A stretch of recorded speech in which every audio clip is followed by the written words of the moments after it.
الله أكبر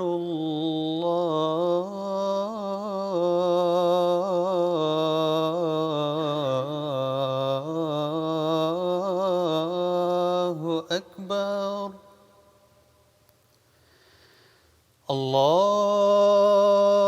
الله أكبر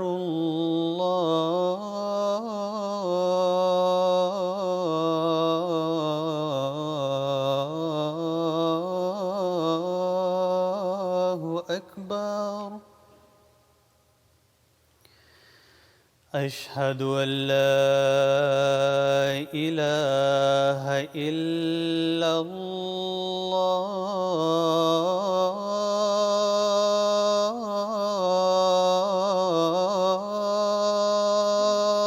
الله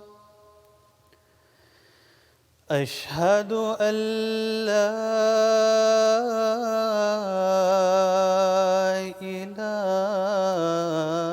إله إلا الله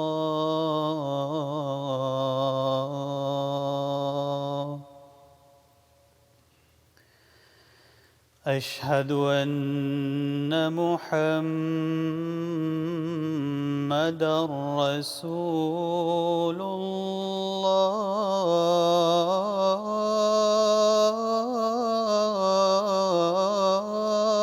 الله أشهد أن محمدًا رسول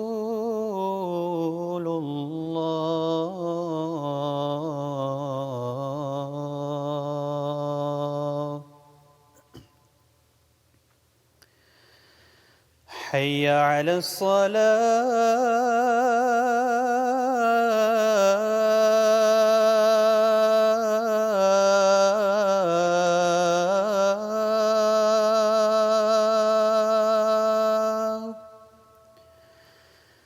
حي على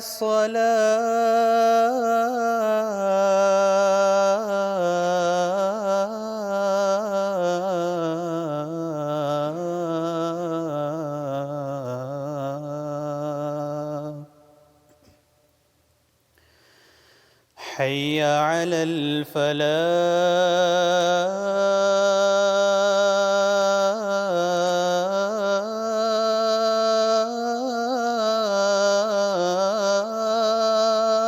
الفلاح حي على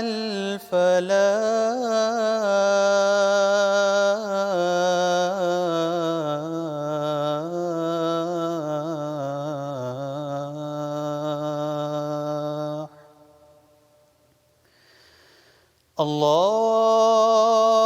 الله أكبر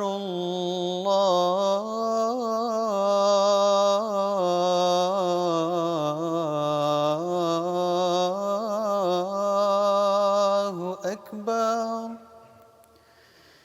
لا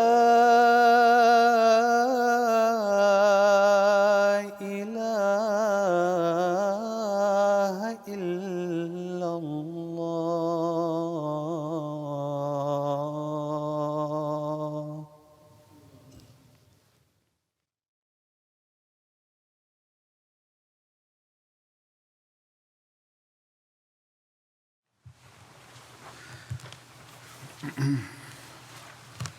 السلام علیکم ورحمۃ اللہ.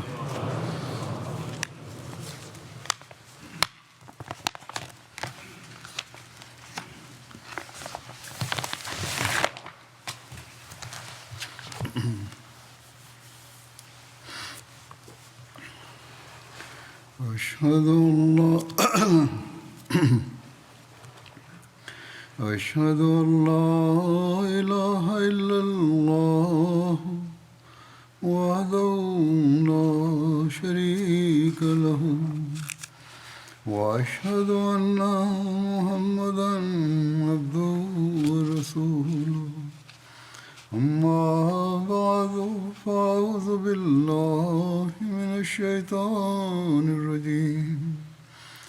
بسم الله الرحمن الرحيم الحمد لله رب العالمين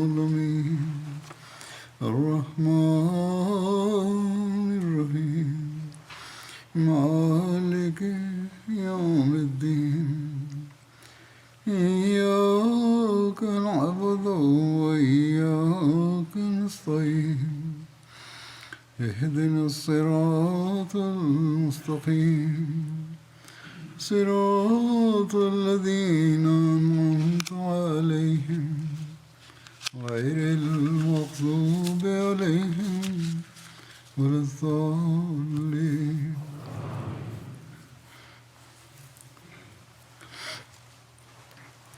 جنگ احد کے واقعات کے ضمن میں کچھ اور واقعات پیش ہیں جس سے حضرت صلی اللہ علیہ وسلم کی سیرت کے خوبصورت پہلوؤں کا مزید پتہ چلتا ہے۔ حضرت جابر بن عبداللہ بیان کرتے ہیں کہ حضرت عبداللہ بن عمر جب فوت ہوئے تو ان پر قرض تھا۔ میں نے نبی صلی اللہ علیہ وسلم سے مدد طلب کی۔ آپ صلی اللہ علیہ وسلم نے ان کے قرض خواہوں کو سمجھائیں کہ وہ ان کے قرض میں سے کچھ کمی کر دیں۔ تو نبی صلی اللہ علیہ وسلم نے ان سے اس خواہش کا اظہار کیا، مگر انہوں نے کمی نہیں کی قرض دینے والوں نے۔ تب نبی صلی اللہ علیہ وسلم نے مجھے فرمایا کہ جاؤ اور اپنی کھجوروں کی ہر ایک قسم کو الگ الگ رکھو۔ مختلف قسم کی کھجوریں ہیں، ان کو الگ الگ ڈھیر لگاتے جاؤ۔ کہتے ہیں عجوہ کھجور کی قسم کو علیحدہ رکھنا اور اس کو بن زید کھجور کی قسم کو علیحدہ، پھر مجھے پیغام بھیجنا۔ چنانچہ میں نے ایسا ہی کیا اور رسول اللہ صلی اللہ علیہ وسلم کو کہلا بھیجا۔ آپ صلی اللہ علیہ وسلم تشریف لائے تو آپ کھجوروں کے ڈھیر پر یا ان کے درمیان بیٹھ گئے۔ پھر آپ نے فرمایا ان لوگوں کو معاف کر دو۔ چنانچہ میں نے ان کو معاف کر دیا، یہاں تک کہ جو ان کا حق تھا میں نے ان کو پورا دے دیا۔ پھر بھی میری کھجوریں بچ گئیں۔ ایسا معلوم ہوتا تھا کہ ان میں کچھ کمی نہیں ہوئی۔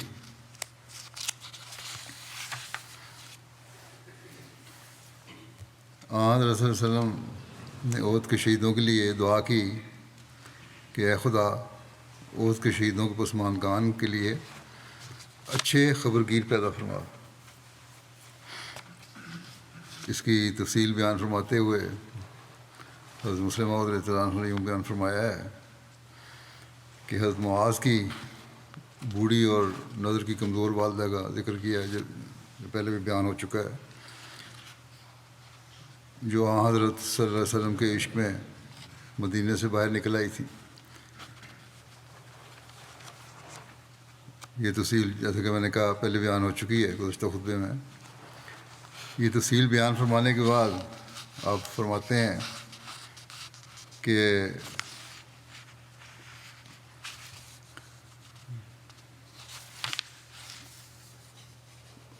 حضرت صلی اللہ علیہ وسلم نے اپنی سواری رکوا کر جب بڑھیا کو دیکھا تو بڑھیا سے ان کے بیٹے کی شہادت کا افسوس کیا۔ آپ فرماتے ہیں کہ دیکھو ان واقعات پر غور کرو اور دیکھو کہ آپ صلی اللہ علیہ وسلم کو کتنا زیادہ احساس تھا کہ جس کسی کو تکلیف پہنچتی ہے اس کے ساتھ ہمدردی کی جائے۔ اس کے بعد آپ نے اس بڑھیا سے فرمایا تم بھی خوش ہو اور دوسری تمام بہنوں کو بھی جن کے رشتہ دار لڑائی میں شہید ہو گئے ہیں یہ خوشخبری سنا دو کہ ہمارے جتنے آدمی آج شہید ہوئے ہیں اللہ تعالیٰ نے ان سب کو جنت میں اکٹھا کر رکھا ہے۔ اور سب نے اللہ تعالیٰ سے دعا کی کہ اے خدا ہمارے پسماندگان کی خبرگیری رکھیو۔ اس کے بعد یہ بتانے کے بعد آپ صلی اللہ علیہ وسلم نے خود بھی دعا کی کہ اے خدا احد کے شہیدوں کے پسماندگان کے لیے اچھے خبرگیر پیدا فرما۔ اس سے معلوم ہوتا ہے کہ کس طرح آپ نے مدینے میں داخل ہونے سے پہلے ہی احد کے شہیدوں کے پسماندگان کی دلجوئی فرمائی اور ان کے ساتھ ہمدردی کا اظہار کیا، اور باوجود اس کے کہ آپ زخمی ہو چکے تھے، آپ صلی اللہ علیہ وسلم کے عزیز ترین رشتہ دار شہید ہو گئے تھے اور آپ کے عزیز ترین صحابہ فوت ہو گئے تھے، آپ برابر قدم بقدم مدینہ کے لوگوں کی دلجوئی فرما رہے تھے۔ آپ کو اپنی تکلیف کا ذرا بھی احساس نہ تھا۔ آپ کے سوا ایسا کوئی شخص نہیں ہو سکتا جو اتنی تکلیفوں، اتنے دکھوں اور اتنی مصیبت کے وقت دوسروں کے ساتھ ہمدردی کا اظہار کرے۔ ایسے وقت میں تو لوگ کسی کے ساتھ بات کرنے کے لیے بھی روادار نہیں ہوتے، چاہے جائے کہ وہ کسی کے ساتھ ہمدردی کی باتیں کریں۔ پھر آپ صلی اللہ علیہ وسلم کی ایک اور دعا کا ذکر ملتا ہے جو آپ نے ایک شہید کی بیوہ کو دی۔ وہ دعا تھی کہ میں اللہ تعالیٰ سے دعا کرتا ہوں کہ خدا تعالیٰ تمہارے خاوند سے بہتر خبر گیری کرنے والا کوئی شخص پیدا کر دے۔ اس کی تفصیل بیان فرماتے ہوئے مسلم موعود نے لکھا ہے کہ رسول کریم صلی اللہ علیہ وسلم کے لیے احد کی جنگ ایک نہایت صبر آزما جنگ تھی۔ اس سے پہلے کبھی آپ پر قاتلانہ حملہ نہ ہوا تھا، اور نہ صرف یہ کہ جنگ احد میں آپ پر حملہ ہی ہوا اور نہ صرف یہ کہ آپ کے بعض دانت بھی ٹوٹ گئے، اور نہ صرف یہ کہ آپ زخمی ہو گئے، بلکہ دشمن آپ کی بے ہوشی کی حالت میں آپ کے اوپر سے اور آپ کے ساتھیوں کے اوپر سے ان کے جسموں کو رونتا ہوا گزرا، اور یہ آپ کی زندگی میں اپنی قسم کی پہلی مثال تھی۔ مگر اس جنگ میں بھی ہم دیکھتے ہیں کہ رسول کریم صلی اللہ علیہ وسلم نے کس طرح بلند حوصلگی اور اپنے اعلیٰ اخلاق کا نمونہ پیش کیا اور لوگوں کے ساتھ ہمدردی اور دلجوئی کی۔ اس جنگ کے حالات سے پتہ چلتا ہے کہ آپ اخلاق کے کتنے بلند ترین مقام پر کھڑے تھے، اور اس جنگ میں صحابہ کی عظیم المسائل قربانیوں کو بھی پتہ چلتا ہے۔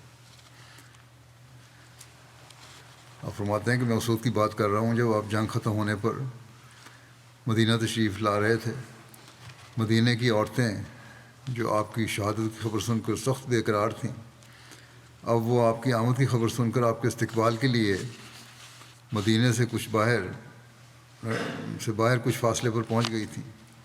ان میں آپ کی ایک سالی زینب بنت جہش بھی تھیں۔ ان کے 3 نہایت قریبی رشتہ دار جنگ میں شہید ہو گئے تھے۔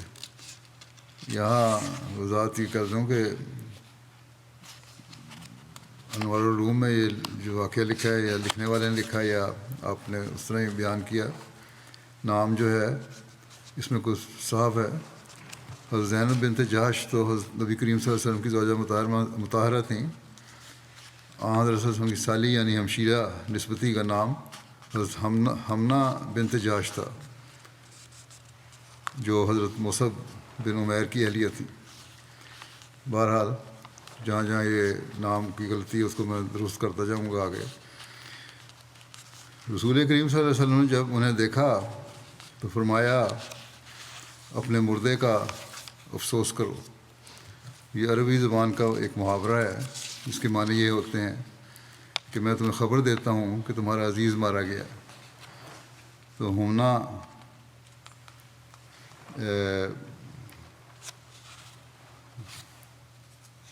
جو اصل نام تھا حمنہ بنت جہش نے عرض کیا یا رسول اللہ صلی اللہ علیہ وسلم کس مردے کا افسوس کروں؟ آپ نے فرمایا تمہارا ماموں حمزہ شہید ہو گیا۔ یہ سن کر حضرت زینب یا حمنہ نے انا للہ و انا الیہ راجعون پڑھا اور پھر کہا اللہ تعالیٰ ان کے مدارج بلند کرے، وہ کیسی اچھی موت مرے ہیں۔ اس کے بعد آپ نے فرمایا اچھا اپنے ایک اور مرنے والے کا افسوس کر لو۔ تو حمنہ نے عرض کیا یا رسول اللہ صلی اللہ علیہ وسلم کس کا؟ آپ نے فرمایا تمہارا بھائی عبداللہ بن جہش بھی شہید ہو گیا۔ حمنہ نے پھر انا للہ و انا الیہ راجعون پڑھا اور کہا الحمدللہ وہ تو بڑی اچھی ہی موت مرے ہیں۔ آپ نے پھر فرمایا حمنہ اپنے ایک اور مردے کا افسوس کرو۔ اس نے پوچھا یا رسول اللہ صلی اللہ علیہ وسلم کس کا؟ آپ نے فرمایا تیرا خاوند بھی شہید ہو گیا۔ یہ سن کر حمنہ کی آنکھوں سے آنسو روا ہو گئے۔ اور اس نے کہا ہائے افسوس. یہ دیکھ کر رسول کریم صلی اللہ علیہ وسلم نے فرمایا دیکھو عورت کو اپنے خاوند کے ساتھ کتنا گہرا تعلق ہوتا ہے. جب میں نے زینب کو اس کے ماموں کے شہید یا حمنا کو اس کے ماموں کے شہید ہونے کی خبر دی تو اس نے پڑھا انا للہ و انا الیہ راجعون. جب میں نے اسے اس کے بھائی کے شہید ہونے کی خبر دی تو اس نے پھر بھی انا للہ و انا الیہ راجعون پڑھا.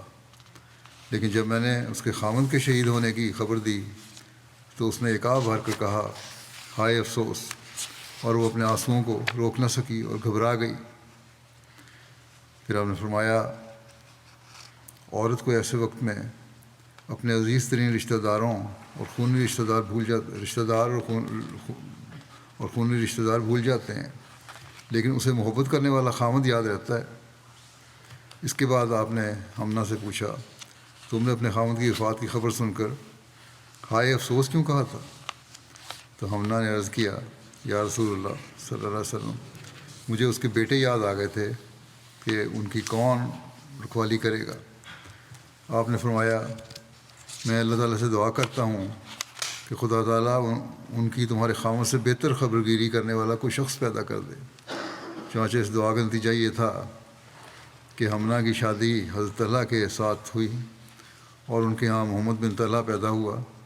مگر تاریخوں میں ذکر آتا ہے کہ حضرت طلحہ اپنے بیٹے محمد کے ساتھ اتنی محبت اور شفقت نہیں کرتے تھے جتنی کہ حمنا کے پہلے بچوں کے ساتھ.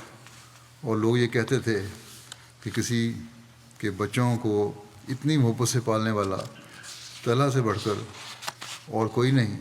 اور یہ رسول کریم صلی اللہ علیہ وسلم کی دعا کا نتیجہ تھا.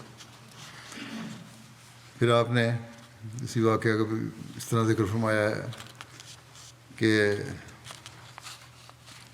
آپ صلی اللہ علیہ وسلم نے جب حمنا بنت جہش کے ساتھ ہمدردی کا اظہار کیا اور پھر فرمایا دیکھو ایک عورت کا اپنے محبت کرنے والے خاوند کے ساتھ کتنا گہرا تعلق ہوتا ہے، تو اس سے آپ کا یہ مطلب تھا کہ مردوں کو چاہیے کہ وہ عورتوں کے ساتھ حسن سلوک کیا کریں. یہ سبق ہے مردوں کے لیے عمومی کہ وہ عورتوں سے حسن سلوک کیا کریں اور معمولی باتوں پر ان کو مارنے اور کوٹنے نہ لگ جایا کریں. یہ بہانہ بنا لیتے ہیں کہ ہمیں اجازت ہے مارنے کی. آج کل بھی یہ ہوتا ہے. بلکہ حسن سلوک کرنا چاہیے. فرمایا کہ جب ان کی عورتیں اپنے عزیز و اقارب سے جدا ہو کر ان کے پاس رہتی ہیں تو انصاف کا تقاضا یہ ہے کہ ان کا اعزاز کیا جائے، نہ کہ بات پر ان کے ساتھ جھگڑا فساد کیا جائے. آپ صلی اللہ علیہ وسلم کو یہ فرمانے سے ایک طرف تو حمنا بنت جہش کی دلجوئی ہو گئی اور دوسری طرف آپ نے عورتوں کے ساتھ حسن سلوک کی بھی تلقین فرما دی. یہ ہر بات میں ایک سبق ہوتا ہے، اس کو انسان غور سے سنیں اور سوچے تو پھر پتہ لگتا ہے کہ حضرت صلی اللہ علیہ وسلم کی صرف بات اس فرد کے لیے نہیں تھی بلکہ عمومی طور پر ہر ایک کے لیے ایک نصیحت ہے. پھر حضرت صلی اللہ علیہ وسلم کی سیرت کے اس پہلو کہ آپ کو دوسروں کے احساسات اور جذبات کا کس قدر احترام تھا. مسلم نے بیان فرمایا ہے کہ جب آپ مدینہ میں داخل ہوئے تو چونکہ زخموں کی وجہ سے آپ کو لکاحت زیادہ تھی، اس لیے صحابہ نے سہارا دے کر آپ کو سواری سے اتارا. مغرب کی نماز کا وقت تھا، آپ نے نماز پڑھی اور گھر تشریف لے گئے. مدینہ کی ان عورتوں کو جن کے رشتہ دار جنگ میں شہید ہو گئے تھے ان کی خبریں پہنچ چکی تھیں. انہوں نے رونا شروع کر دیا. آپ صلی اللہ علیہ وسلم نے جب یہ عورتوں کے رونے کی آوازیں سنیں تو آپ کو مسلمانوں کی تکلیف کا خیال آیا اور آپ کی آنکھیں ڈبڈبا آئیں. پھر آپ نے فرمایا لیکن حمزہ تھا فلا بواقع لہو، ہمارے چچا اور رضائی بھائی حمزہ بھی شہید ہوئے ہیں لیکن ان کا ماتم کرنے والا کوئی نہیں. یہ سن کر صحابہ جن کو آپ کے جذبات اور احساسات کو پورا کرنے کی تڑپ ہوتی، وہ چاہتے تھے کہ آپ کا کوئی چھوٹے سے چھوٹا جذبہ اور چھوٹے سے چھوٹا احساس بھی ایسا نہ رہ جائے جو پورا نہ ہو. وہ اپنے گھروں کی طرف دوڑے اور اپنی عورتوں سے جا کر کہا بس اب تم اپنے عزیزوں کو رونا بند کر دو اور رسول کریم صلی اللہ علیہ وسلم کے مکان پر جا کر حمزہ کا ماتم کرو. اتنے میں رسول کریم صلی اللہ علیہ وسلم چونکہ تھکے ہوئے تشریف لائے تھے، آپ آرام فرمانے لگے۔ حضرت بلال نے عشاء کی اذان دی، مگر یہ خیال کر کے کہ آپ تھکے ہوئے آئے ہیں آپ کو نہ جگایا، سو گئے تھے۔ جب ثلث رات گزر گئی تو انہوں نے آپ کو نماز کے لیے جگایا۔ آپ جب بیدار ہوئے تو اس وقت عورتیں ابھی تک آپ کے مکان پر حضرت حمزہ کا نوحہ کر رہی تھیں۔ آپ نے فرمایا یہ کیا ہو رہا ہے؟ عرض کیا گیا یا رسول اللہ صلی اللہ علیہ وسلم، مدینہ کی عورتیں حضرت حمزہ کی وفات پر رو رہی ہیں۔ آپ نے فرمایا اللہ تعالیٰ مدینہ کی عورتوں پر رحم کرے، انہوں نے میرے ساتھ ہمدردی کا اظہار کیا ہے۔ پھر فرمایا مجھے پہلے ہی معلوم تھا کہ انصار کو مجھ سے بہت زیادہ محبت ہے۔ ساتھ ہی فرمایا اس طرح نوحہ کرنا اللہ تعالیٰ کے نزدیک ناپسندیدہ امر ہے۔ صحابہ نے عرض کیا یا رسول اللہ صلی اللہ علیہ وسلم، ہماری قوم کی عادت ہے، اور اگر ہم اس طرح نہ روئیں تو ہمارے جذبات سرد نہیں ہو سکتے۔ آپ نے فرمایا رونے سے منع نہیں کرتا میں، ہاں عورتوں سے کہہ دیا جائے کہ وہ منہ پر تھپڑ نہ ماریں اور اپنے بال نہ نوچیں۔ نوحہ کرتی تھیں، مارتی پیٹتی تھیں اپنے آپ کو بھی، اپنے بال نہ نوچیں، منہ پر تھپڑ نہ ماریں اور کپڑوں کو نہ پھاڑیں، اور اگر یوں رکت کے ساتھ رونا آ جائے، قدرتی طور پر رکت کے ساتھ رونا آتا ہے تو بے شک روئیں۔ ان باتوں سے آپ کی اخلاقی حالت کا پتہ چلتا ہے کہ باوجود زخمی اور تکلیف میں ہونے کے آپ کو دوسروں کے احساسات اور جذبات کا کتنا احترام تھا۔ پھر آپ نے اس واقعے کو اس زاویے سے بیان فرمایا ہے کہ جب آپ صلی اللہ علیہ وسلم نے یہ دیکھا کہ مدینہ کی عورتیں اپنے مرنے والوں کا نوحہ اور ماتم کر رہی ہیں تو آپ نے اس خیال سے کہ مہاجرین اور حضرت حمزہ کے رشتہ دار یہ خیال نہ کریں کہ ہمارا یہاں کوئی نہیں، اس لیے ان کے جذبات کا احساس کرتے ہوئے آپ نے فرمایا آج حمزہ کو رونے والا کوئی نہیں۔ اور پھر جب مدینہ کی عورتیں حضرت حمزہ کا ماتم کرنے لگ گئیں تو آپ نے منع فرما دیا کہ اس طرح ماتم کرنا جائز نہیں۔ اس سے معلوم ہوتا ہے کہ اگر واقعہ میں آپ کو یہی خیال ہوتا کہ حضرت حمزہ کا ضرور ماتم کیا جائے تو آپ بعد میں منع نہ فرماتے۔ آپ نے جب حضرت حمزہ کی وفات پر کسی کے نہ رونے پر افسوس کا اظہار فرمایا، اس وقت بھی آپ کا جذبہ صرف دلجوئی کا تھا، اور جب آپ نے رونے والوں کو منع فرمایا اس وقت بھی آپ کا جذبہ دلجوئی کا ہی تھا، کیونکہ آپ نے ان عورتوں کو رونے سے روکا بھی اور ساتھ ہی یہ بھی فرمایا کہ انہوں نے میرے ساتھ ہمدردی کا اظہار کیا ہے، اور یہ فرمایا مجھے تو پہلے ہی معلوم تھا کہ انصار کو مجھ سے زیادہ ہمدردی ہے۔ اور یہ کہنے سے آپ کا یہ مطلب تھا کہ وہ رونے سے منع کرنے پر برا نہ منائیں۔ آپ نے منع بھی کر دیا اور ان کا شکریہ بھی ادا کر دیا۔ ہمیں یہ کتنا شاندار اور عظیم الشان طریق نظر آتا ہے جو اتنے نازک وقت میں آپ نے اختیار کیا، حالانکہ ایسے وقت میں جب کہ عزیز اور قریبی رشتہ دار مارے جا چکے ہوں، خود کوئی شخص زخمی ہو اور مستقبل قریب کے ایام میں خطرہ محسوس ہو رہا ہو، تو کوئی شخص اس قسم کا نمونہ پیش نہیں کر سکتا جو آپ نے کیا۔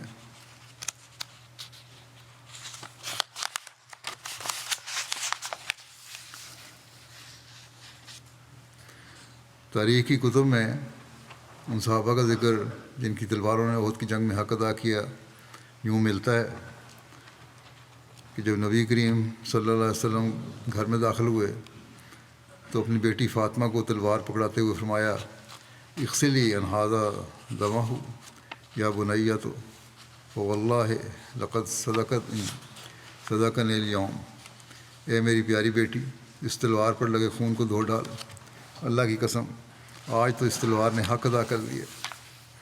پھر حضرت علی نے بھی حضرت فاطمہ کو اپنی تلوار تھماتے ہوئے کہا کہ اس تلوار پر لگے خون کو بھی دھو ڈالو۔ اس موقع پر ان کی زبان پر بھی وہی الفاظ تھے جو رسول اللہ صلی اللہ علیہ وسلم نے ارشاد فرمائے تھے کہ اللہ کی قسم آج تو اس تلوار نے کمال کر دکھایا۔ یہ سن کر رسول اللہ صلی اللہ علیہ وسلم فرمانے لگے لئن کنت صدقت یوم القتال لقد صدق معك سہل بن حنیف و ابو دجانہ، اگر آج تم نے قتال میں کمال کر دکھایا ہے تو تمہارے ساتھ سہل بن حنیف اور ابو دجانہ نے بھی تو خوب داد شجاعت دی ہے۔ ایک روایت میں ہے کہ رسول اللہ صلی اللہ علیہ وسلم نے فرمایا کہ اگر تم نے شمشیر زنی میں کمال کر دکھایا ہے تو سہیل بن حنیف، ابو دجانہ، عاصم بن ثابت اور حارث بن سما نے بھی خوب داد شجاعت دی ہے۔ مسلم موعود بیان کرتے ہیں کہ تاریخوں میں لکھا ہے کہ حضرت علی نے احد سے واپس آ کر حضرت فاطمہ کو اپنی تلوار دی اور کہا اس کو دھو دو، آج اس تلوار نے بڑا کام کیا ہے۔ رسول کریم صلی اللہ علیہ وسلم حضرت علی کی یہ بات سن رہے تھے۔ آپ نے فرمایا علی تمہاری ہی تلوار نے کام نہیں کیا، اور بھی بہت سے تمہارے بھائی ہیں جن کی تلواروں نے جوہر دکھائے ہیں۔ آپ نے 6-7 صحابہ کے نام لیتے ہوئے فرمایا ان کی تلواریں تمہاری تلوار سے کم تو نہ تھیں۔ غرض آپ نے یہ بھی برداشت نہ کیا کہ آپ کا داماد کوئی ایسی بات کرے جس سے دوسرے صحابہ کے دلوں کو ٹھیس پہنچے۔ اس سے معلوم ہوتا ہے کہ آپ کی نظر چھوٹی چھوٹی باتوں پر بھی پہنچتی تھی، اور باوجود کہ جنگ احد کا واقعہ مستقل اثرات کے لحاظ سے اتنا بڑا واقعہ تھا کہ لوگوں کو اس واقعہ کے بعد سخت فکر تھی کہ دشمن اب دلیر ہو جائے گا یا آئندہ کیا ہوگا، اور انسان ایسے اوقات میں چھوٹی چھوٹی باتوں کی طرف توجہ نہیں دیتا، مگر آپ نے ہر ایک کے ساتھ ہمدردی کا اظہار کیا اور سب کی دلجوئی کی۔ جنگ احد کے واقعات یہاں ختم ہوتے ہیں۔ ایک اور غزوہ جس کا نام غزوہ حمراء الاسد ہے جو شوال 3 ہجری میں ہوا، اس کا ذکر کرتا ہوں۔ یہ غزوہ اصل میں غزوہ احد ہی کا حصہ اور تتمہ ہے، اور غزوہ حمراء الاسد سے حاصل ہونے والے نتائج کی بنا پر غزوہ احد کو حقیقی معنوں میں مسلمانوں ہی کی فتح شمار کیا جاتا ہے۔ حمراء الاسد مدینہ سے ذوالحلیفہ جاتے ہوئے راستے کے بائیں جانب مدینہ سے 8 میل کے فاصلے پر ایک مقام ہے۔ غزوہ حمراء الاسد کا سبب کیا بنا، اس بارے میں لکھا ہے کہ غزوہ احد کے اختتام پر رسول اللہ صلی اللہ علیہ وسلم شام کے وقت مدینہ تشریف لائے، اور باوجود شدید زخمی ہونے کے مغرب کی نماز بھی صحابہ کے سہارے چل کر مسجد میں تشریف لا کر ادا کی، اور اسی طرح عشاء کی نماز بھی مسجد میں تشریف لا کر ادا کی۔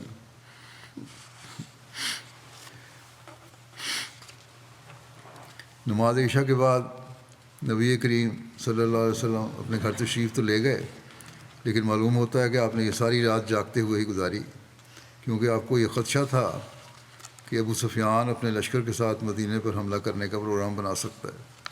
اسی وجہ سے مدینے میں ایک قسم کی ہنگامی حالت ہی تھی، اور نبی اکرم صلی اللہ علیہ وسلم کے گھر کے باہر بھی مسلسل پہرا رہا۔ آپ صلی اللہ علیہ وسلم نے یہ بھی معلوم کروایا تھا کہ ابو سفیان کے ارادے کیا ہیں۔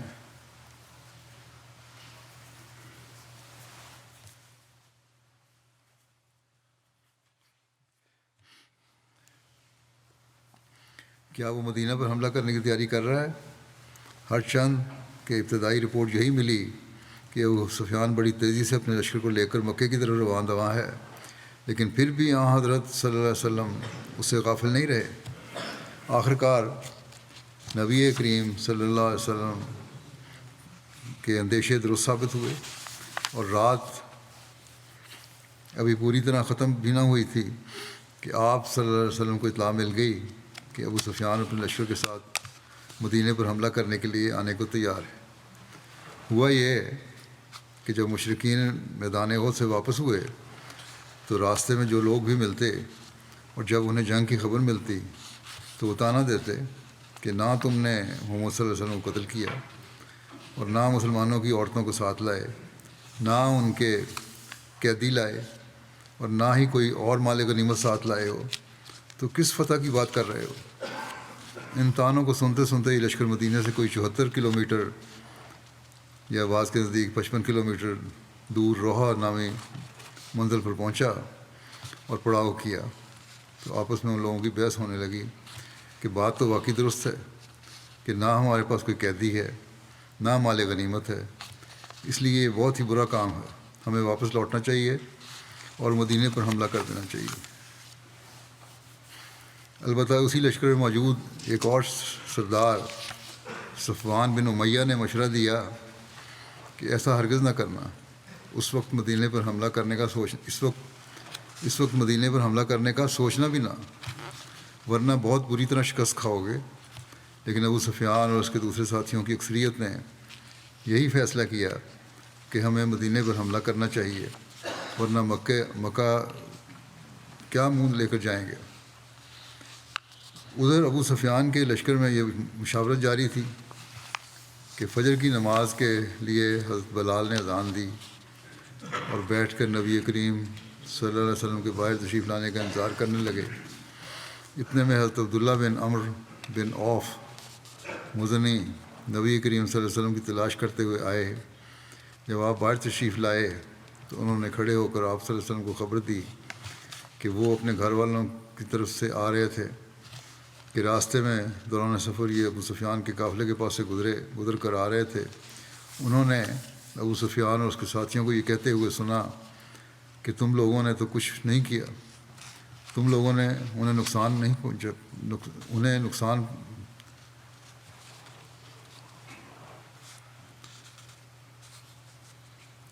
تم لوگوں نے انہیں نقصان نہیں پہنچایا، یعنی مسلمانوں کو نقصان نہیں پہنچایا اور تکلیف نہیں پہنچائی، اور پھر تم نے انہیں چھوڑ دیا اور تباہ نہیں کیا.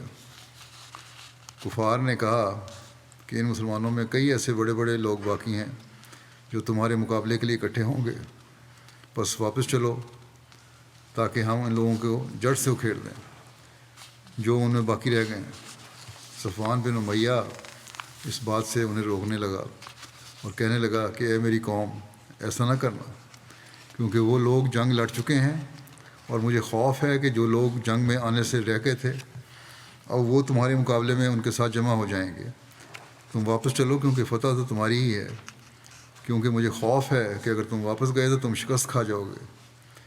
حضرت صلی اللہ علیہ وسلم نے جب یہ ساری بات سنی تو فرمایا کہ صفوان اتنا سمجھدار تو نہیں ہے، لیکن اس کی یہ بات بہت سمجھداری کی ہے، یعنی ابو سفیان کو مدینے پر حملہ کرنے سے روکنا. لیکن ساتھ ہی نبی کریم صلی اللہ علیہ وسلم نے بڑے جلال سے فرمایا، اس ذات کی قسم ہے جس کے قبضہ میں میری جان ہے کہ اگر وہ مدینے پر حملہ آور ہوئے تو ان کے لیے ایسے پتھروں پر نشان لگا دیے گئے ہیں جن کی بارش سے ان کا اس طرح نام و نشان مٹ جائے گا جیسے گزرا ہوا کل ہوتا ہے. بارہ یہ آگے تفصیل ہے اس کی، انشاءاللہ آئندہ بیان کروں گا. دوسری بات جو عموماً میں تحریک کرتا رہتا ہوں وہ دعا کے لیے ہے. دعائیں جاری رکھیں. جیسا کہ خیال تھا اور خدشہ تھا، ایران پر براہ راست بھی اسرائیل نے حملہ کر دیا، رے کو پتہ ہی ہے. اس سے مزید حالات خراب ہوں گے. اللہ تعالیٰ ان دنیا کے لیڈروں کو بھی عقل دے جو عالمی جنگ کو ہوا دینے کی مزید کوشش کر رہے ہیں، اور مسلم امہ کو بھی سمجھ اور عقل دے اور ان کو توفیق دے کہ وہ ایک بن کر پھر اپنا مقابل کا صحیح طرح مقابلہ کر سکیں اور حکمت اپنا سکیں. اس وقت میں دو مرحومین کا بھی ذکر کرنا چاہتا ہوں. اس میں پہلا ہے مکرم مولانا غلام احمد صاحب نسیم، یہ مربی سلسلہ تھے، جامعہ احمدیہ ربوہ میں پروفیسر رہے، آج کل امریکہ میں تھے. گزشتہ دنوں یہ 93 سال کی عمر میں وفات پا گئے. انا للہ و انا الیہ راجعون. ان کے والد کا نام سلام محمد صاحب تھا، جنہوں نے کسوف و خسوف کا نشان دیکھ کر مہدی کی تلاش شروع کی.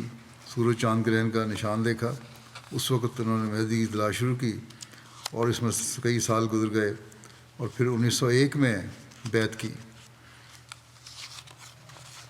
ان کو سعادت ملی. دور دراز علاقہ ہونے کی وجہ سے قادیان زیارت کے لیے نہیں پہنچ سکے. میر سلام محمد صاحب اللہ تعالیٰ کے فضل سے موسی تھے اور قبول احمدی کی وجہ سے انہیں شدید مخالفت کا سامنا بھی کرنا پڑا. یہ اپنے گاؤں میں یہ اکیلا احمدی گھرانہ تھا.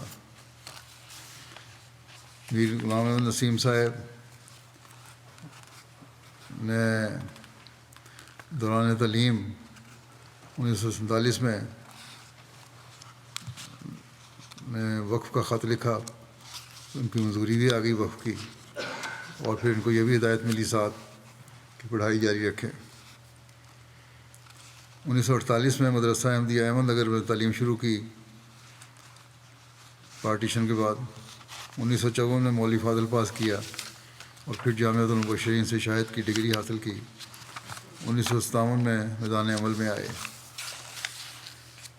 1960 میں آپ سیرا لیون پہنچے. یہاں 3 سال مبلغ کے ساتھ ساتھ احمدیہ اسکول بو کے ہیڈ ماسٹر کے طور پر بھی خدمات کرتے رہے. پاکستان واپس آنے پر ان کا تقرر جامعہ احمدیہ میں ہوا. یہاں لائبریری میں محتمم کے فرائض بھی انجام دیے. کوئی استاد رخصت پر ہوتا تو پیریڈ بھی لیتے تھے. اس دوران آپ نے ایم اے عربی کا امتحان پنجاب یونیورسٹی سے پاس کیا. 1966 میں گیانا ان کا تقرر ہوا. یہاں آپ نے 4.25 سال خدمات سر انجام دیں. 1970 میں ان کی واپسی ہوئی. 1970 سے 1975 تک جامعہ احمدیہ میں بطور استاد خاص طور پہ غیر ملکی طلباء کو پڑھانے پر مقرر ہوئے. 75 سے 79 4 سال آپ نے زیمبیا افریقہ میں بطور مبلغ خدمات سر انجام دیں. پھر 1980 سے 1997 تک جامعہ احمدیہ میں تاریخ اور تصوف کے استاد کے طور پر خدمات بجا لاتے رہے. ان کے واقعات میں لکھا ہے، بیان ہوئے ہیں کہ آپ سیرا لیون، گیانا اور زیمبیا میں 11 سال تک خدمات بجا لاتے رہے اور پورا عرصہ فیملی کے بغیر بیرون ممالک میں رہے. ان کی روجہ کا ذکر اور ان کی قربانیوں کا ذکر صلی مسیح رابع نے بھی ایک تقریر میں کیا تھا.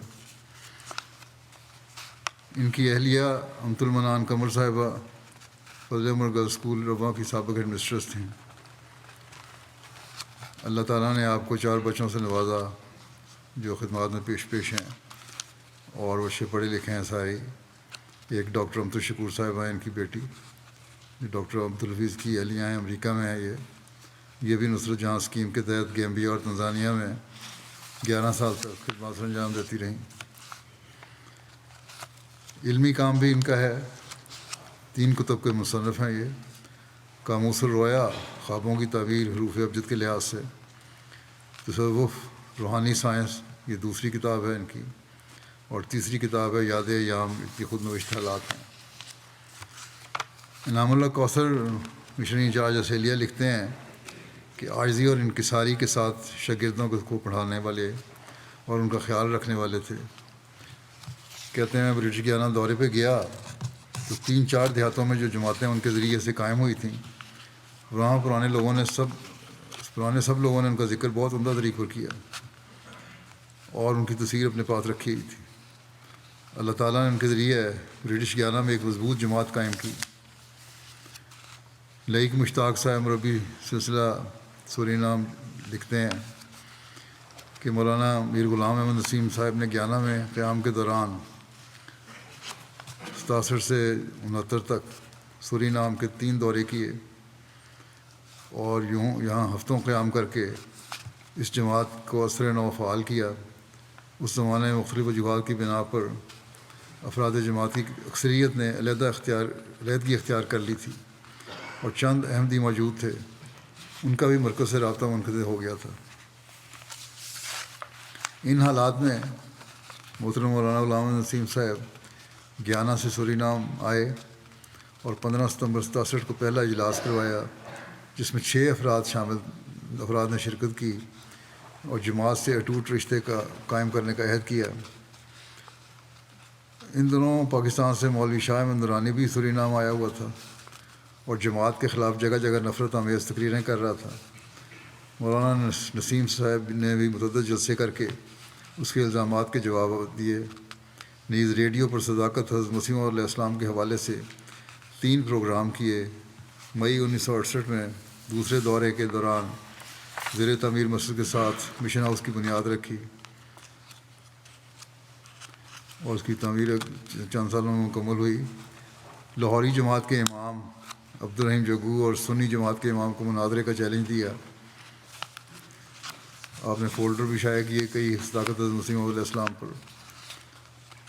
21 جون 1968 کو جماعت کے ایک ممبر کے گھر میں منعقدہ مجلس سوال جواب کے دوران شر پسند مسلمانوں نے افراد جماعت پر حملہ کر دیا اور کہتے ہیں کہ ہیڈ ٹیبل ایک کمرے کے دروازے کے سامنے رکھا ہوا تھا. مولانا صاحب کے دائیں بائیں بیٹھے افراد نے آپ کو دھکیل کر کمرے کے اندر کیا اور باہر سے دروازہ بند کر دیا. حملہ آوروں نے افراد جماعت کو شدید زد و کوب کیا اور لکڑی کی کرسیاں اٹھا اٹھا کر انہیں ماریں. اس واقعے میں مردوں کے علاوہ کئی خواتین بھی شدید زخمی ہوئیں. مولانا صاحب کمرے کے اندر سے چلاتے رہے کہ مجھے باہر نکالو، میں بھی ان کا مقابلہ کروں گا. بڑے جرأت والے تھے. شر پسند مولانا صاحب کا بریف کیس بھی ساتھ لے گئے، اس میں آپ کا پاسپورٹ اور دیگر سامان تھا. کئی دن بعد پولیس نے بھی برآمد کیا.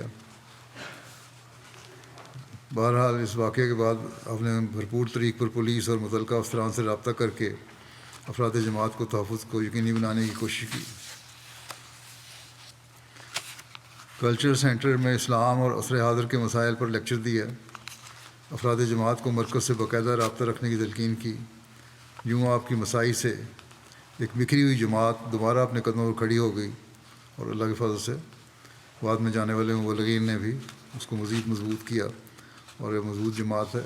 اللہ تعالیٰ مرحوم کے درجات بلند فرمائے اور ان کی اولاد اور نسلوں میں بھی یہ نیکیاں جاری رکھے. اگلا ذکر ہے مکرم ڈاکٹر احسان اللہ ظفر صاحب، سابق امیر جماعت امریکہ کا. یہ گزشتہ دنوں ان کی وفات ہوئی 81 سال کی عمر میں. انا للہ و انا الیہ راجعون. اللہ تعالیٰ کے فضل سے موسی تھے. ایک لمبا عرصہ بطور مقامی صدر، نائب امیر جماعت امریکہ، اور 2002 سے 2016 تک امیر جماعت امریکہ کی خدمت کی توفیق پائی انہوں نے. نہایت بہت سی خوبیوں کے مالک تھے، نہایت محبت کرنے والے اور شفیق انسان تھے، بہت وسیع حوصلے کے مالک تھے. عثمان خان میں 2 بیٹیاں ہیں. ان کی اہلیہ چند سال پہلے ایک ایکسیڈنٹ میں وفات پا گئی تھیں، اور بیٹا بھی اسی طرح وفات پا گیا تھا. اس صدمے میں بھی انہوں نے بڑے صبر اور حوصلے سے برداشت کیے اور کبھی شکوہ زبان پہ نہیں لائے. آپ کی بیٹی ڈاکٹر ہانہ مریم کہتی ہیں کہ میرے والد بہت نیک اور دیندار شخص تھے. نماز اور قرآن اور چندے کی ادائیگی میں باقاعدہ ہونے کے ساتھ ساتھ خدا تعالیٰ سے اپنا تعلق ہمیشہ بڑھانے میں لگے رہتے تھے. دن میں کئی مرتبہ اکیلے یا مجالس میں بیٹھے ہوئے ہاتھ اٹھا کر دعا کرتے تھے. وہ کبھی یہ نہیں سوچتے تھے کہ دوسرے میرے بارے میں کیا سوچیں گے. زندگی کی مشکلات کے باوجود انہوں نے اپنے بچوں کو ہمیشہ یہ بات سکھائی کہ خدا تعالیٰ کا ہر حال میں شکر ادا کرنا چاہیے. کہتی ہیں میرے والد صاحب خلافت کے بھی بہت مخلص اور فدائی تھے. ان کا دینی، تاریخی اور سیاسی علم بہت وسیع تھا. آخری مرتبہ ہسپتال جانے والے دن بھی انہوں نے اخبار کا مطالعہ کیا اور خطبہ سنا میرا، اور تاریخ سے متعلقہ انٹرویوز دیکھے، اور مجھے بھی کہا کہ یہ دیکھو. اپنے علم اور رائے کو دوسروں کے علم اور رائے پر کبھی فوقیت نہیں دیتے تھے، بلکہ آرام سے سنتے تھے، غور کرتے تھے، پرکھتے تھے. قرآن کریم اور اس کے ترجمہ کا ان کو بہت گہرا علم تھا. کہتی ہیں ہمیں قرآن کریم کے الفاظ کے معنی بتانے کے ساتھ ساتھ یہ بھی بتاتے تھے کہ ان تعلیمات کا ہماری زندگی پر اثر کیا ہے. ذاتی زندگی میں محبت رسول صلی اللہ علیہ وسلم کا بھی پہلو نظر آتا ہے. اسی طرح اللہ تعالیٰ کی شکر گزاری بھی تھی ان میں. کہتی ہیں کہ ایک دن کھانے کے دوران وہ دعا کرنے لگ گئے. انہوں نے ہمیں بتایا کہ حضرت صلی اللہ علیہ وسلم اور ان کے صحابہ کے پاس بعض اوقات کھانے کی اتنی قلت ہوتی تھی کہ کھجور اور روٹی کو سرکے میں ڈبو کر کھا لیتے تھے. اتنا کچھ ہونے کے باوجود ہم اور زیادہ کی تمنا کرتے ہیں. ہمیں شکر گزار ہونا چاہیے. ضرورت مندوں کی مدد کرنے کا ان میں بہت جذبہ تھا. 1967 میں انہیں مکہ جانے کا موقع ملا. راستے میں ان کی نظر ایک شخص پر پڑی جس نے منہ سے تو کچھ نہیں کہا، لیکن اس کی آنکھوں نے مدد اور بھوک کا اظہار کیا. کہتی ہیں میرے والد نے اس شخص کو کچھ رقم دی جو ان کے پاس تھی، اور اس نے اپنی آنکھوں سے ہی شکریہ ادا کیا اور کھانے کے سٹال کی طرف چلا گیا. کہتی ہیں کچھ سال پہلے وہ 3 ترکی قالین خرید کر گھر لے آئے. یہ دیکھ کر میری والدہ نے انہیں کہا کہ آپ نے بہت مہنگے لے لیے ہیں، ان کی تو ہمیں ضرورت بھی نہیں تھی. انہوں نے بتایا کہ جس عورت نے مجھے یہ فروخت کیے ہیں اس کی آمدنی کا یہی ایک ذریعہ ہے. میں نے اس کا جذبہ دیکھ کر اس کی مدد کرنا چاہی تھی. ہمیشہ دوسروں کی خوبیوں کو دیکھتے تھے، نہ کہ ان کی خامیوں کو۔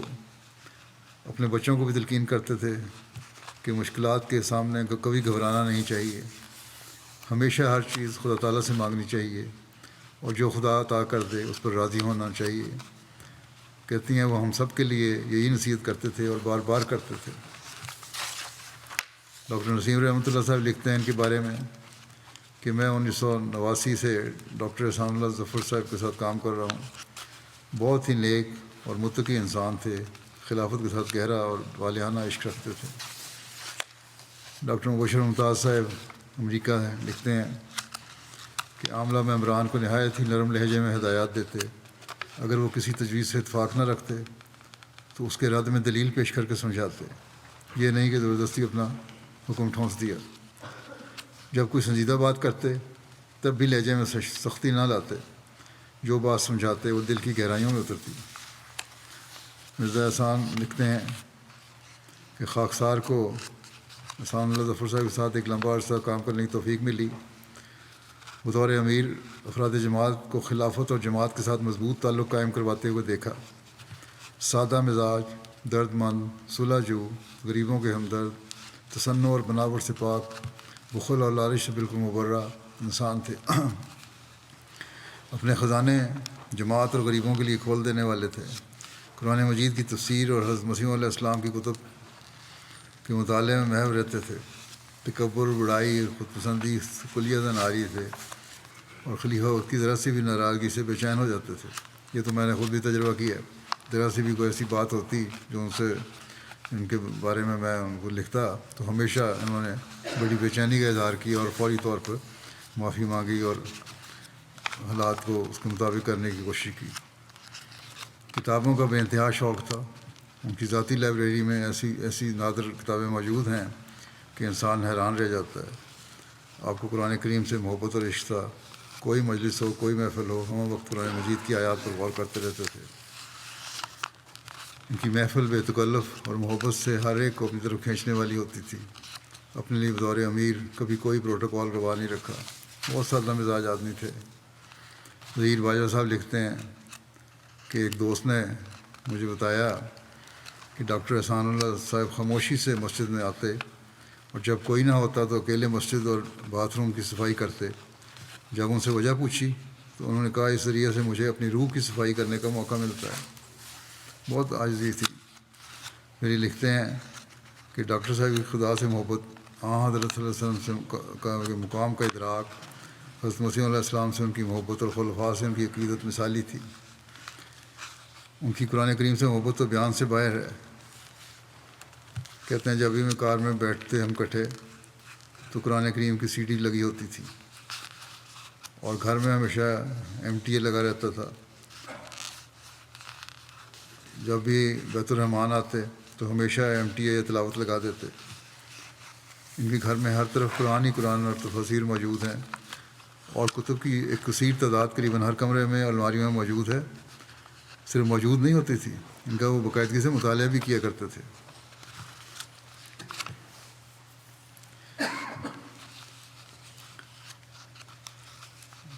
اور ڈاکٹر صاحب کی والدہ کی خواہش تھی کہ ڈاکٹر صاحب روزانہ مرزا بشیر احمد صاحب جو طلباء میں پڑھا کرتے تھے، حضرت مرزا بشیر احمد صاحب سے ملیں اور حضرت مولانا غلام رسول صاحب راجکی سے ملا کریں، تو اور ان کی دعا کی درخواست کریں۔ ڈاکٹر صاحب کہتے ہیں میں حت المقدور یہ کوشش کرتا رہتا تھا، اور میری کامیابی بھی تعلیمی میدان میں بھی اور دوسری تربیت میں بھی ان دونوں بزرگوں کی بہت زیادہ ہے، ان بزرگوں کا بہت زیادہ ہاتھ ہے اس میں۔ ہر کسی سے پیار کرتے تھے، مگر جو خاص پیار میں نے ان کی آنکھوں میں غریب احمدیوں کے لیے دیکھا وہ بیان سے باہر ہے۔ وہ کسی کا برا سوچ ہی نہیں سکتے تھے، لیکن جو شخص جو خوشحال احمدی جماعت کے لیے قربانی میں آگے نہیں آتے تھے، ان کے بارے میں ڈاکٹر صاحب کے دل میں ایک خلش سی رہتی تھی، جس کا کبھی کبھی اظہار بھی کر دیا کرتے تھے۔ ان کی شدید خواہش تھی کہ ہر احمدی حضرت مسیح علیہ السلام کا صحیح مقام سمجھے۔ ان کی یہ خواہش تھی کہ ہم حضرت مسیح علیہ السلام کے پیغام کو سمجھیں، اپنائیں اور پھیلائیں، اور اس کے لیے وہ نئے نئے طریقے بھی سوچتے رہتے تھے، مجھے بھی لکھتے رہتے تھے بعض دفعہ۔ مساجد بنانے کی طرف ان کی بہت توجہ تھی. ان کے زمانے میں کافی مساجد بنی ہیں. ان کا دعا پر اعتقاد بہت پختہ تھا. ایک دفعہ عاملہ میٹنگ میں کسی نے کوئی ایسی بات کی جس سے دعا کی عظمت میں کمی کا احساس ہوتا تھا. کہتے ہیں کہ میں نے ان کو عاملہ میں کبھی اتنا غصے میں نہیں دیکھا جیسا اس موقع پر دیکھا تھا. انتہائی سادہ زندگی گزارتے تھے. اگر کوئی شوق تھا تو مسجدیں بنانے کا شوق تھا. ہر کسی کی ہر بات مانتے تھے مگر مسجد نہ بنانے کی بات کو بہت برا سمجھتے تھے. جب تک ان کی صحت ٹھیک تھی ہر جمعرات کو مسجد بیت النصر ولنگ برو کہ مکمل صفائی خود کرتے تھے. آپ کے ہمیشہ مالی قربانی میں بڑھ چڑھ کر حصہ لینے کی توفیق اللہ تعالیٰ نے بخشی. مرزا مغفور احمد صاحب امیر جماعت امریکہ جو آج کل ہیں وہ لکھتے ہیں کہ ڈاکٹر احسان اللہ ظفر صاحب کو اللہ تعالیٰ نے ایک لمبا عرصہ پہلے نائب امیر اور پھر وصیت امیر جماعت احمدیہ امریکہ کی خدمت کی توفیق عطا فرمائی. اور جو میرے دورے ہیں ان کے زمانے میں جو وہ امیر تھے 3 دورے بھی میں نے امریکہ میں کیے اور بڑی خوش اسلوبی سے انہوں نے ان دوروں کو بھگتایا اور انتظامات کیے. کئی سالوں سے کہتے ہیں کئی سالوں سے بیماری کی وجہ سے ان کا چلنا پھرنا محدود ہو گیا تھا مگر عمارت کی ذمہ داریوں خوش دلی سے مکمل طور پر ادا کرتے رہے. ان کی گفتگو میں اکثر حصہ حضرت مسیح علیہ السلام کے حوالے سے بات ہوتی تھی. باتیں کرتے تھے گفتگو میں تو حضرت مسیح علیہ السلام کے حوالے سے بات کرتے تھے. آپ کی کتب کے حوالے دیا کرتے تھے.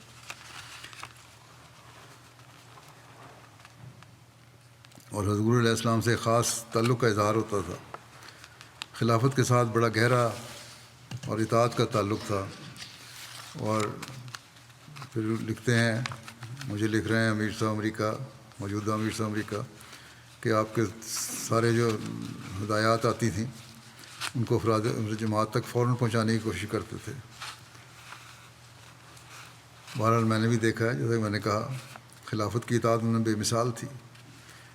اپنی رائے خود چھوڑتے تھے اور بڑی خوش دلی سے چھوڑتے تھے. اللہ تعالیٰ ان سے مغفرت و رحم کا سلوک فرمائے, درجات بلند فرمائے. ان کے بچیوں کو بھی اللہ تعالیٰ اپنی حفاظت میں رکھے اور ان کی نیکیاں جاری رکھنے کی توفیق عطا فرمائے.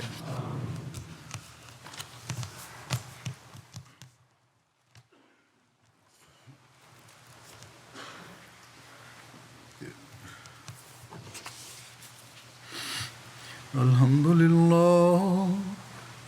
لله نحمده ونستعينه ونستغفره ونؤمن به ونتوكل عليه ونعوذ بالله من شرور أنفسنا ومن سيئات أعمالنا. من يهده الله فلا مضل له ومن يضلل فلا هادي له. ونشهد أن لا إله إلا الله ونشهد أن محمدا عبده ورسوله.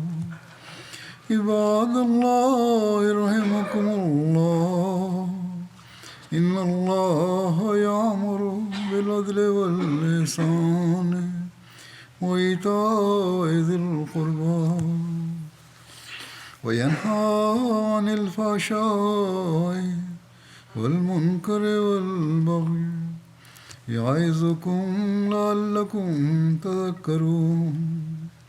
اذكروا الله يذكركم وادعوه يستجب لكم ولذكر الله